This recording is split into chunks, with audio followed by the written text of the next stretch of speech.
पात्र तो लेके जाओ। धीरे से कहा कौन ले तांबे का पात्र? तो पिछले वाले गेट पे चांदी के पात्र बच रहे। अब जब भी ऐसा सुनना था महाराज यहाँ का पात्र का तो लाइन ही खाली हो गया, सब चांदी के पात्र के सामने लगे। तो भगवान की विशाल विशाल जो है सुंदर परात, सुंदर सुंदर श्रृंगेरी, सुंदर सुंदर पंचपात्र, आचमनी, पूरी सामग्री वो देखा चांदी के पात्र। अब सब जो है इस पात्र के लाइन में नाम लिखा करके पंडित जी सब ले रहे हैं और बड़ी बड़ी सामग्री डब्बे में पैक करके दी जा रही है चांदी की। तब तक उधर से अवस्थी जी महाराज कानपुर के वो पहुंचे हुए थे। उन्होंने देखा तिवारी जी को, तिवारी जी ने देखा अवस्थी जी को, अवस्थी जी ने इतने सारे डब्बे हाथ में लिए थे। काहे का डब्बा है पंडित जी? अरे कुछ नहीं, वो पिछला वाला गेट है ना, तो वहां पे ये जो स्वर्ण के आभूषण हैं वो दिए जा रहे हैं, तो भाई जितना उठ जाओ उतना ले जाओ। तो भैया हमसे जितना उठ पड़ा है उतना हम लेकर के चल दिए हैं। कुछ नहीं है जी, 10-20 हार होंगे, 4-5 हंसुली होगा, सब सोने और हीरे के हैं, तो ही ले रहे। आप सब पात्र लो, चांदी के पात्र, पूजा पाठ करना, हम तो जा रहे हैं भगवान को देंगे। कहा करती तुमने हमारे लिए क्या बनाया? देखो सब जाके देंगे उसको आभूषण। अब महाराज यहाँ पात्र वाली लाइन खाली है, सब आभूषण के सामने खड़े, एक से एक बढ़कर के सामग्री है। हमारे नंद बाबा के द्वार बट रही है, बांटे जा रहे हैं। महाराज 1000 गाय वाले पंडित जी पहुंचे घर। पंडितानी गई हुई थी पीपल पे जल देने के लिए, लौट करके आई तो देखा इतने सारे गाय। लगा कि किसी यादव की गाय खुल गई है। अपने घर के चारों तरफ गाय ही गाय। अपने आंगन में प्रवेश किया तो आंगन में 2 बैठी। क्रोध तो तब आया जब देखा किचन में बैठ के पागुर कर रही है, ऐसे ऐसे मुंह चला रही। किसकी गाय है? आज तो मैं 100 गालियां दूंगी। यादव ने गाय खोल दी, मेरे घर में गाय घुसा दिया, देखता नहीं पता नहीं कहाँ सो रहा है। अचानक दृष्टि पड़ी पंडित जी पे, झूले पे झूल रहे थे, सेव खा रहे थे, एप्पल खा रहे। पंडित जी को, अरे पंडित जी आपके घर में गाय घुसाई और आप यहाँ बैठे बैठे महाराज सेव खा रहे हो, ऐसे कौन करता है? बोला गाय को भगाना चाहिए। कौन भगाए? मतलब गाय नहीं भगाओगे आप, घर की सब जिम्मेदारी हमारी। अरे नहीं नहीं, दूसरे की हो तो भगा देना, अपनी गाय है। कौन सी? बोले सब। अरे बहुत सी गाय है। बोले हाँ सब अपनी है। ये भगवान, इसलिए गाय कहाँ से मिल गई? तुम्हें नहीं मालूम? नंद बाबा को लाला भया है, लाला। उन्होंने खुशी में दान करी, 1000 गाय का दान किया। पंडितानी हार मारने वाली तो थी नहीं।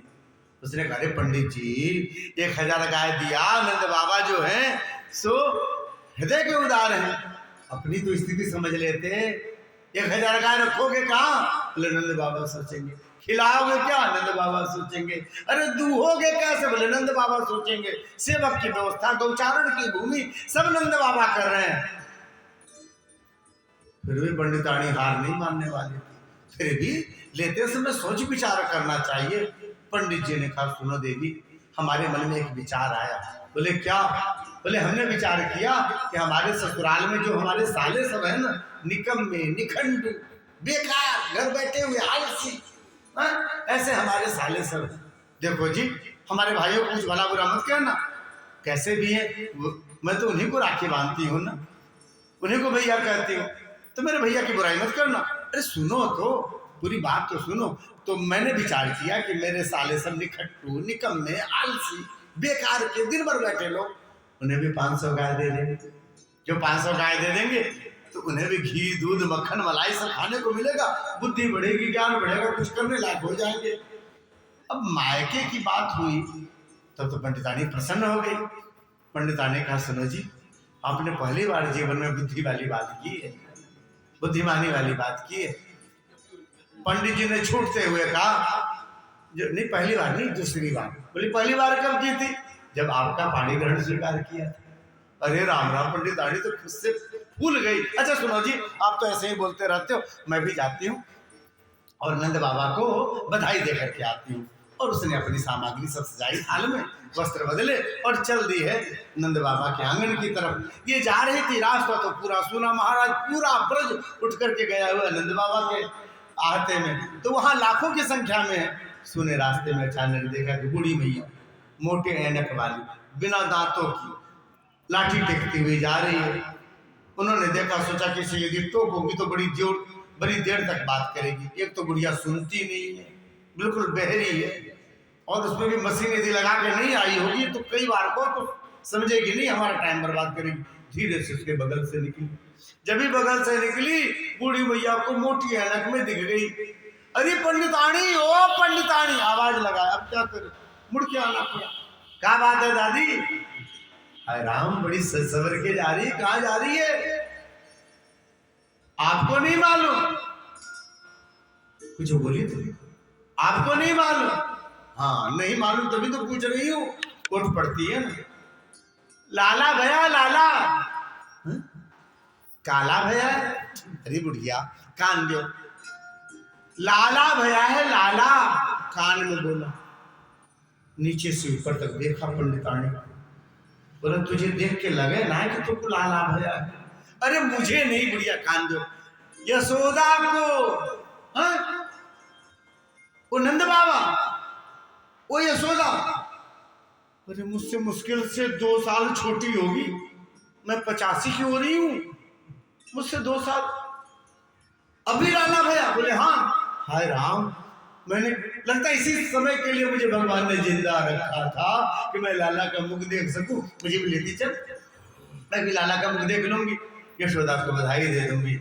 ऐसा विचार करके दोनों चले हैं, पहुंचे यशोदा मैया के। यशोदा मैया ने सुंदर आसन पर दोनों को बैठाया, दोनों के चरण धोए महाराज, और फिर ढेर सारी सामग्री, ढेर सारे आभूषण दोनों बुढ़िया को, पंडितानी को भी सब पहनाने लग गई। अब इतने आभूषण, आज पहले तो बड़े भारी भारी होते थे जी, पहनाने लग गए। लोगों ने कहा अरे कम पहनाओ भैया, बुढ़िया दब जाएगी। बुढ़िया ने कहा दब जाने दो, पर पहनाती रहो, बड़ा अच्छा लग रहा है, इतने आभूषण। और कहते हैं महाराज सब प्रसन्न हैं इस प्रसन्नता की लहर में। जहां जहां से दूर दूर से लोग आ रहे हैं। हमारे नंद बाबा के मित्रों की संख्या बहुत बड़ी है, राजा के राजा मित्र दूर दूर से आ रहे हैं। अच्छा, सबके लिए व्यवस्था, ऐसा नहीं कितने लोग आएंगे तो फिर क्या व्यवस्था करनी, सबकी व्यवस्था है, जो जो खाना चाहता। महाराज साउथ इंडिया वाले आए थे, उनके लिए इडली सांभर, हाँ सब व्यवस्था करा के रखा है, कोई कमी नहीं होनी चाहिए। ये महाराष्ट्रियन सब आए, उनकी भी सामग्री सब, ये गुजराती जो भी खाते ढोकला टोकला सब व्यवस्था बना के रखा, अपनी वाली खाओ, सब में चीनी डाल के रखा है। हाँ हमारे यहाँ के भी लोग गए होंगे, गोरखपुर बलिया वाले, लिट्टी चोखा वाले, उनकी व्यवस्था बना करके रखी। मिथिला के लोग भी आए, उनका तो रेडीमेड व्यवस्था, चूड़ा दही चीनी बस बना, कुछ चूल्हा में चढ़ाने की जरूरत ही नहीं, रेडीमेड इस घड़े में डाले, ऐसे घुमाए, पी गए पूरा का पूरा, एकदम शुद्ध पवित्र परम प्रिय ना। इस तरह से सबके लिए सब तरह की व्यवस्था, बधाई मची है। अचानक याद आया कि कंस को कर देने जाना है। कंस को कर देने के लिए नंद बाबा निकले, सबको सौंप करके किसी को दिक्कत ना हो। इधर नंद बाबा निकले, इधर कंस की भेजी हुई दुष्ट पूतना ब्रज की तरफ चली। महाराज पहुंचे कंस के पास कर देने के लिए। पूतना गांव के गांव सबको रुलाती हुई, जिसके घर में बालक का उत्सव हो रहा हो, बधाई मची हो, वहां जाकर के अचानक पहुंचती है और बालक मृत हो जाता है।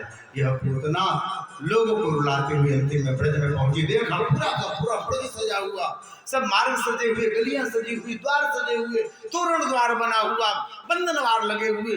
पूछा इतनी सजावट, हर घर सजा हुआ, किसके घर में ब्याह है भाई?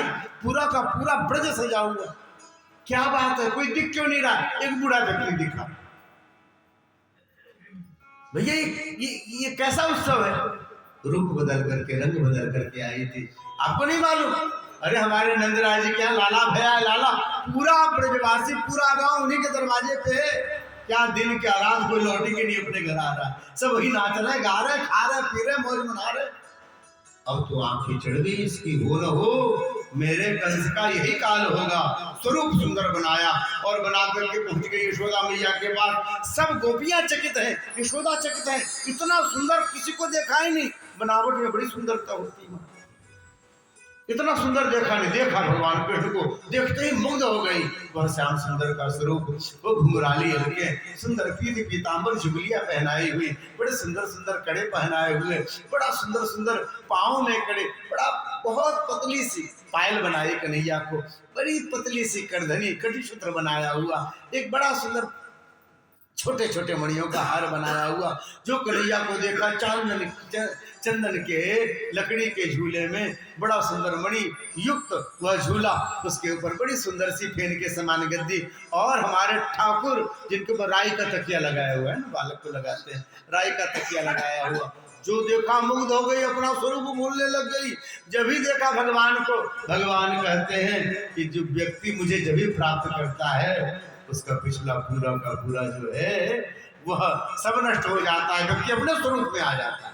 परमात्मा कहते हैं अपने स्वरूप में आने लग गई।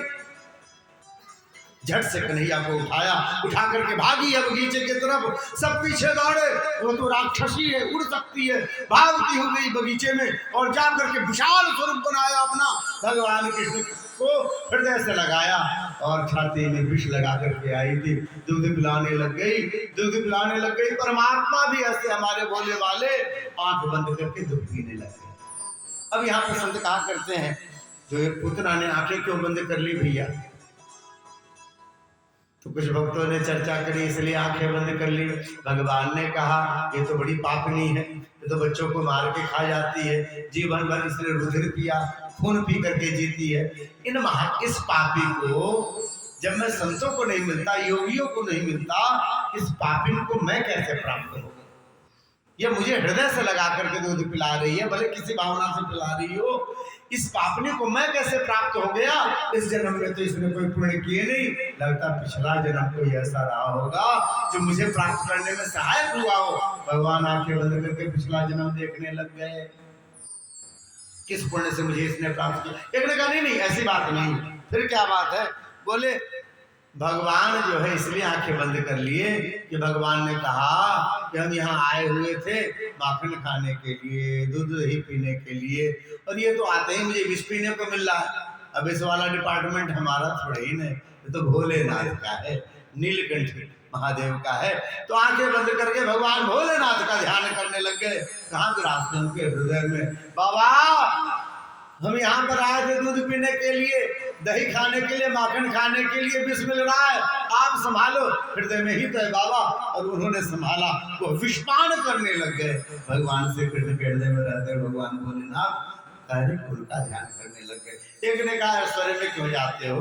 अरे भगवान ने बाल लीला करी है, छोटे बच्चे को कोई कड़वी दवा पिलाओ तो कहते बेटा आंख बंद करके पी ले, झट से पी ले, ऐसा बोलते हैं। भगवान ने कहा मैया कहने को तो है नहीं, मैं ही वैसा कर लेता हूँ, बड़ा कड़वा विष है। आंख बंद करके पीने लग गए। पीते पीते महाराज पहले विष पिया और उसके बाद पूरे शरीर से प्राण पीने लग गए। प्राण जब रोम रोम से खींचा जाने लग गया, तड़फड़ाने लग गई, कह रही है मुंचो मुंचो, मुझे छोड़ो मुझे छोड़ो मुझे छोड़ो। भगवान ने कहा यही तो गलती कर दी, आज तक मैंने जिसको शरण में लिया है उसे कभी छोड़ा नहीं, अब तुम्हें स्वीकार कर लिया, तुम्हें छोड़ दूं ना, यदि तुझे छोड़ दूं तो मेरा रिकॉर्ड खराब हो जाएगा, इसलिए मैं बैकुंठ धाम तुम्हें भेज के ही रहूंगा। और कहते हैं प्राण पी लिया परमात्मा ने, निष्प्राण होकर के वह गिरी है। और जो गिरी महाराज इतना विशाल स्वरूप था, 6 कोस में जितने वृक्ष थे सब धराशायी थे। ब्रज में सब कहते हैं पूतना की अलके अलीगढ़ तक गई और हाथ हाथरस तक पहुंचा, इतना विशाल स्वरूप है। यशोदा मैया आई, बेहोश हो गई राक्षसी को देख करके। एक गोप बालक ने पूतना के पेड़ पर चढ़ करके कन्हैया को देखा, अरे देखो ये तो बच्चा, छोटा छोटा हाथ, छोटे छोटे पांव, और उसको फेंक फेंक करके हंस रहे, मुस्कुरा रहे, खेल रहे। झट से गोद में उठाया, यशोदा मैया की गोद में दिया, उनके ऊपर जल का छिड़काव हुआ। और जब ही आंखें खुली देखा तो हमारा लाला हमारे हाथों में हृदय से लगा करके जो रोई सो रोई। 80 साल की आयु में सुत सो जाओ है। महाराज पत्थर का दूब है कन्हैया, इतनी उम्र में आके प्राण है यशोदा मैया के, बारंबार हृदय से लगाती है, भगवान को धन्यवाद करती है। गौशाला में गई, जाकर के गाय के खुर के नीचे की मिट्टी पूरे शरीर में लगाया, गोबर गौमूत्र लगाया, गाय की पूंछ घुमाई, ऋषिकेशाय नमः, श्री नारायणाय नमः, हराय नमः, बार बार पूंछ घुमा रही। भगवान मुंह देख रहे अपने मैया का, अरे मैया झाड़ना भी है तो किसी और देवता का नाम लेके जा, मेरा ही नाम से मुझे ही बार बार मेरी बलिहारी करी, मेरी नजर उतार रही है मैया। मैया क्या जाने बड़ी भोली है। परमात्मा जो जगन नियंता है आज यशोदा मैया की गोद में है। इधर नंद जी वसुदेव जी से मिले, एक दूसरे से दुख सुख की चर्चा हुई है। वसुदेव जी ने कहा जल्दी जाओ जी, आपके यहाँ लाला भैया बहुत मेहमान आए होंगे, और इधर भेजा। जब भी नंद जी पहुंचे यहाँ का तो पूरा दृश्य बदला हुआ, पूरा दृश्य बदला। संत कहा करते हैं भगवान की सन्निधि थी तो उत्सव था, बधाई थी, आनंद था। भगवान से दूर हुए तो संकट आने लग गए जीवन में। जीव जब जब भगवान के स्मृति से दूर होता है तब उसके जीवन में विपत्तियां आती हैं। श्रीमद् भागवत महापुराण कहता है हरि स्मृति सर्व विपद विमोक्षणम। भगवान श्री हरि की स्मृति सभी विपत्तियों का नाश करने वाला। गोप बालकों ने बताया पूतना के शरीर के बड़े बड़े विशाल विशाल 600 जो है उसकी चिता बनाई गई, पहाड़ के समान बड़ा विशाल शरीर था। और अपने दाह संस्कार की व्यवस्था करके गए थे। बताया ना 6 कोस के सब पेड़ टूट के गिर गए, सब लकड़ियां डाल करके जलाया गया। पर महाराज ऐसा सुगंध छाया पूरे ब्रज में, ये ऐसा सुगंध क्यों? ये तो राक्षसी थी। बोले महाराज छोटी सी इलायची दाना, थोड़ी सी मिश्री जब हम ठाकुर जी के चरणों में भोग लगाते हैं तुलसी दल डाल करके वह प्रसाद हो जाता है। जिसके शरीर को परमात्मा ने भोग लगाया हो, बोला उसमें दुर्गंध कहाँ से रहती? पूरा वातावरण सुगंधित हो गया, चंदन की सुगंध पूरे ब्रज में फैल गई। ये पूतना का संस्कार हुआ। और इसके बाद ठाकुर जी सुंदर सुंदर लीला। हमारे ब्रज में आनंद की सीमा नहीं है महाराज। जो कुछ भी आपको दिख रहा है, चाहे पेड़ हो, पौधे हो, लतिकाएं हो, छोटी छोटी घास हो, अरे कंकड़ हो, शंकर हो, सब देवता बन करके आए हैं महाराज। सब में होड़ बची है भगवान की दिव्य लीला को देखना है। सब चलो, वो जो कुछ भी दिख रहा है कोई सामान्य नहीं, न गोपी न गोपिका न गाय न बछड़े, सब दिव्य है, सब विशिष्ट है महाराज। और सब भगवान की लीला में सम्मिलित होने लगे। भगवान धीरे धीरे दिन बीता, भगवान के जन्म नक्षत्र का समय आया। महाराज एक सक्तासुर नामक दैत्य है, कंस के कान खड़े हैं, हो ना हो मेरा जहां कहीं भी शत्रु हो उसको मारने की व्यवस्था करनी चाहिए। सक्तासुर को भेजा, जब भी पूतना को मारा परमात्मा ने, कंस के कान खड़े हुए, हो न हो मेरा शत्रु उधर ही कहीं है। इतनी बलवान पूतना को कौन मार सकता है? भला सक्तासुर को भेजा। ये सक्तासुर कैसा है?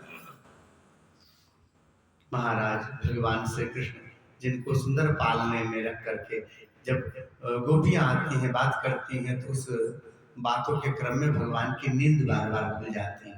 यशोदा मैया ने सुंदर पालने में उनको पढ़ाया और बड़ी झिन्नी सी बड़ी वह उनके ऊपर चादर डाल दिया रेशमी, और ले जाकर उनके पालने को रख दिया एक बैलगाड़ी के नीचे। जन्म नक्षत्र का समय, गोपिकाओं को अवसर मिलना चाहिए कन्हैया को देखने का, निहारने का। सब झुक करके आ गई, अरे अपने लाला का दर्शन कराओ, लाला का दर्शन कराओ।